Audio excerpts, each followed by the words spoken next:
Hello guys and welcome to SteveKnows. What a week it had been. That HTC stuff, if you saw it, if you were there, had me on the edge of my seat and then I was so deflated. But still some really interesting stuff there. I have so many news stories to go over as we do every single week. So let's get started. But just before I do, to let you guys know, the Oculus Quest 2 giveaway is ending very shortly. So if you want to enter, please subscribe. And there's a link down below on how to do that. So this is enough chin wagging. Let's get started. So last week I started off the episode with some really great news. I now have to backtrack because it seems like that good news has now become sad news. So as you may have been aware, the Oculus Quest 2 was supposed to get 120Hz support in March, and that was according to the roadmap that Oculus had laid out. But they've just moved it back to Q2 of 2021. So that means any time between April and June, we should get this feature if it's not delayed again. The confidence of this feature has also been reduced to low. It was previously medium, which means that they're not going to give this priority like they previously were going to, so it could likely be even later than that.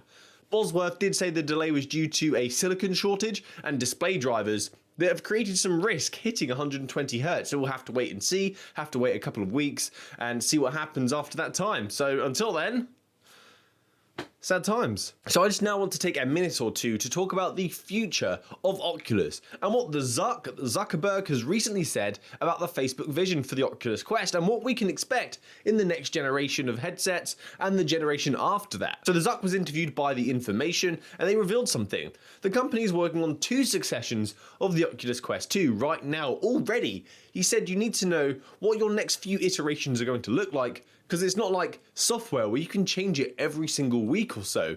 So they are trying to improve things which we probably could have guessed, such as optics, performance, how to make it smaller, how to make it lighter, and add additional functionality whilst doing that as well. They also have a desire to deliver social presence. So Zuckerberg continued saying, for example, one of the things I'm really excited for about the future version of the Quest is getting eye tracking and face tracking in. Because if you're already excited about social presence, you want to make sure that the device has all the sensors to really animate realistic avatars so you can communicate like that. And that's something we're already seeing with HTC, which I'll get onto in a bit. He also said that they want varifocal optics, which should help with blurry vision when looking at things up close, because at the moment we only have one focal length when using virtual reality, so it doesn't react like a real eye does. They're also looking at HDR displays, but these features seems like they're going to be a little way off yet. They're not going to be in the next iteration of the Quest, at least. So over the next couple of generations, hopefully we can see a smaller, lighter, more compact headset with eye tracking, facial tracking, and perhaps body tracking as well. They should have that. Oculus needs some trackers. So let me know your thoughts and what you want to see in the next generation of headsets. And since we're already on the topic of body tracking and face tracking, one of the biggest moments of this week was the lead on of HTC Twitter giving us cryptic riddles throughout the week leading up to the reveal of their body trackers and their facial tracker, which is a product that is niche within a market that is already niche, and the games that can use it are very limited as well. Nevertheless, it's a great advancement. It's really interesting tech to see in the consumer space. Hopefully these products work with the standalone device that HTC say that should be coming this year. I want to see the headset so badly. So the 2 products we've got are the Vive Trackers 3.0. These are new and improved, but they do come in at a higher price of £129, which is £20 more than before. The form factor as well is 33% smaller, which will be a nicer experience for people. It's less intrusive, more portable if that's your thing. It's also 15% lighter, a small improvement, but over time when you're wearing 4 of these things on your body, that soon adds up. So it's still a great improvement, and also 75% more battery power. That's huge. That's going to let you have much longer play sessions. We need less battery stress in virtual reality. My own personal impressions of the devices, I do like the way they look. They are aesthetically pleasing, and I have thought about getting them, but having to buy 4 trackers would be £520. Plus I need base stations. That's just far too expensive for something that I'm not going to use all the time for all of my virtual reality experiences. But if you're a business and you use things such as motion tracker, use the Vive trackers for motion tracking, this is great news for you. The other item is facial tracking, an amazing advancement for consumers where you can translate our real world expressions of the mouth to in-game motion. So your characters can talk like you do, smile like you do, And the device I think is reasonably priced. I think it's very well priced for the tech, so it's only £129.99. But the thing is, when I asked on Twitter about this device supporting other headsets, because I was hoping I could get it and use it on my Oculus Quest, they did respond. HTC responded and said it's compatible with the Pro series, which is sad because it's not even compatible with the Cosmos, their newest line of headset. Hopefully it's supported for the new standalone headset, because that would be amazing. Give Vive the edge to have full body tracking and facial tracking on a standalone device. That would be impressive. Fingers crossed. Although I do have to say, those of you that are interested in trackers, be aware, Thundra has recently revealed their price at $95, and it's a smaller tracker than the new Vive model. Granted, it's not the Vive branding, and it doesn't look as clean cut and as polished and as stunning as the Vive tracker, that's my personal opinion. It does have the ability to connect multiple trackers to a single dongle, not like Vive where you have one dongle per device. So it can get really messy on your computer when you're trying to set up full body tracking. So I'll leave links down below so you can do some research and see what appeals to you, see if you can save some money and just see what suits your needs better. It's been happy days this past week. We've seen so many approvals for App Lab. The library available now has been growing rapidly, and there are a few sweet games that are actually really great fun on this list, such as Warplanes, Battle Arena, Gun Raiders, and now Guardians. I love Guardians, although I'm still waiting for Pavlov though. Andrew Bosworth did come out with a statement to let us know that the approvals, they have been a rather slow process. You may have noticed this, that the App Lab approvals have been taking forever, and that's because the team consists of only 3 people. And it's only 3 people because they based the requests of App Lab based on the requests they were getting for the official store, and that doesn't seem to be the case. They have been overloaded with applications. So they are going to increase the team involved in this process, which should speed things up very soon. But how long does it take to interview people, hire someone, and then train them? So it may be a little bit off, but I'm glad to see some great games to keep us occupied until then. This one took me by surprise, and the direction that they're taking this game, when the player base, at least from my perspective, every time I've gone and played Rec Room, is primarily a young audience. So this is a really interesting story. Rec Room will become a place where you can make actual money, real life tangible money. They want to create a digital economy in-game that allows content creators to sell their creations in Rec Room. Last year, creators were able to sell their creations for token,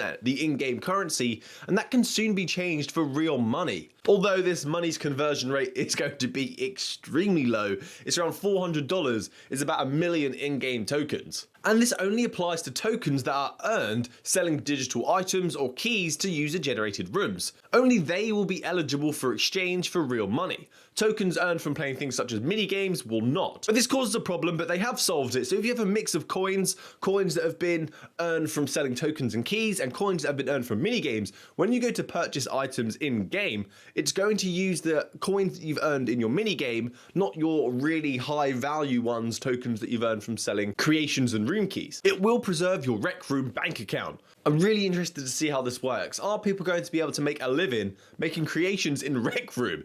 It's a super interesting idea. I'm really curious how it's going to pan out based on the audience of the game as well, but it's super interesting still. Some Zero Caliber news now. A cooperative shooter experience is coming to the Oculus Quest. We did speak about this a few weeks back, but we have some new Quest footage, finally. Very small though, and it looks like they have got just as good visuals as a lot of the other shooters that were released on the Oculus Quest. It doesn't look great. But what do I expect? It's on Quest, so instead I look at the gameplay. Is it smooth? How do the NPCs react? And it looks promising. The clip shown on Reddit was showing us the ability to customize your weapons, and with the post they said the game is going to come in Q2 of 2021, so that's April to June. Anytime between then we should get this title. In the video you're seen putting on attachments to your weapon, so it's not like a loadout screen where you press a few buttons and then you have that gun. You actually have to set it up yourself, which I think is kind of a nice touch.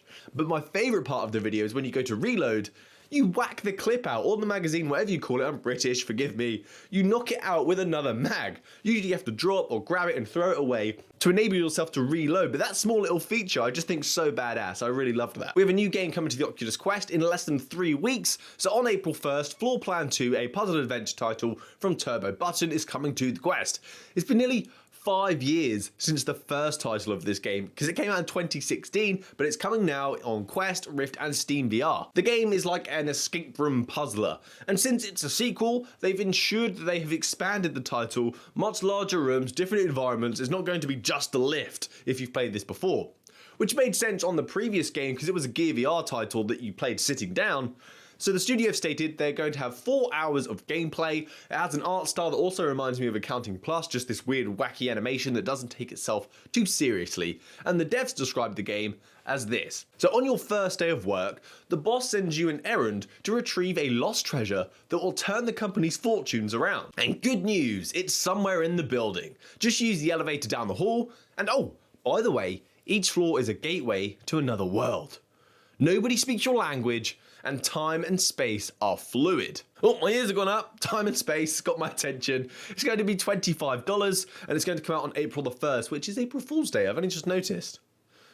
Is that on purpose? So Beat Saber's just got an update. It's now on version 1.13.4, and this update has brought us some new modifiers, 5 in fact, along with online multiplayer badges and some small UI tweaks. The new modifiers include super fast song, which speeds up the song 150%, which I'm kind of sure you could already do in practice mode already, but it's an easy quick option. It's just a simple press of the button, which is great. And sometimes I like to play expert songs because they have a better flow than expert plus, but they're not as difficult, so it's good news to have this. Pro mode, which means the hitboxes are the same size as the cubes now, you don't have that little assist. Strict angles, you need to match your swing to the box precisely, so you have to be really accurate. These two are removing the slight assist that Beat Saber gives you for a better experience, so it's going to be more challenging. Also small notes, which is going to reduce the size of the boxes, but the hitbox isn't going to be reduced exactly the same as well, so there is some accuracy leeway there. And finally Zen mode, where you can just listen to the music, no notes, no UI, just listen to the music. And they've also got online badges now for Beat Saber multiplayer accomplishments that you get when you're playing online. The first one is Perfectionist, which is a full combo. I doubt I'm ever going to get that one. Longest Journey, which is the best max combo. Casual Cutter, the worst max combo. Saber Surgeon, which is going to be the best precision, the best accuracy. Lumberjack is also going to be worst precision. Jazz Hands, which is the most hand movement. Fencer, the least hand movement. And Restless Slicer, most saber movement. We also have the Nihilist, the least saber movement, No Mercy, which is the most good cuts, and Air Slicer, the least good cuts. These badges may give you some insight on how you play as well, which could be really helpful for your own self-improvement in the game. If you know that you're always getting bad accuracy, that's the badge that you're always getting. That's something you should focus on, so I'll probably keep an eye on that. Ooh, a new Apple patent has just popped up, thanks to Patently Apple, a lovely name, and it may hint at the way Apple expect users to interact with the AR/VR device. It had been rumoured that Apple were going to use this thimble technique, and this patent seems like that may be so. So the patent filed this week is called the Self-Mixing Interferometry-Based Gesture Input System, including a wearable or handheld device. So there is a 2-ring device where you put it on your forefinger and your thumb, and this is going to assist with the tracking of users' finger movement with reference to any surface, including the palm of the hand. And this would make perfect sense to me. We are so aware that the simple hand tracking as it currently stands is glitchy. It needs additional assistance. It has its flaws due to the camera's limited perspective. So sometimes when we pinch, it doesn't pick that up, and Apple's priority, they say, is the customer experience, so this makes perfect sense to me. So it works by the thimble device firing out lasers that shoot out and bounce around the room and interfere with actual natural light. This device can then measure that interference, which is where it's get that interferometry label in its name from. And if this is true and it isn't just a patent, it may hint that the kind of experience, the virtual reality experiences that you're going to have on the Apple device are not going to be these incredible sort of gaming experiences. Not like I'm going to hook up my Apple device to Steam VR, which would have been great. It would have been great. So that's it from me today, guys. Thanks for watching to the end of the video. Getting caught up on the weekly virtual reality news. Please subscribe and stick around for next time, because I'm here every weekend and I put amazing videos out during the week as well. Gameplays, accessory videos, stuff that you may enjoy. So hopefully I'll see you next time. Happy gaming, guys. Good day!